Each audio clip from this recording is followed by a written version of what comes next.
Zuria ez zitzaigun inguratu ere egiten. Arrisko ezi batean eserita larru bat zukuntziari egiten zion. Ardoa eskaintzera joan nintzaionean ezetz egin zidan buruaz. Nongoa zara, galdetu nion. Segovia apartekoa erantzun zidan bururik altzagabe. Bekainak ere txuntzituta zeuzkan. Begiak urdin argiak.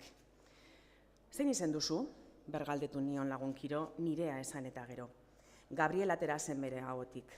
Ondoren, diosadapal bat egin eta bidean aurrera urrundu zen hartalderantz. Apur bat geroago, bizkarretik hegoak ataratzen zitzaizkiola ikusi nuen eta aireratzeari ekin ziola. Baina pika, bere lankidearen ardoak eragindako lausoa baizik etzen izan.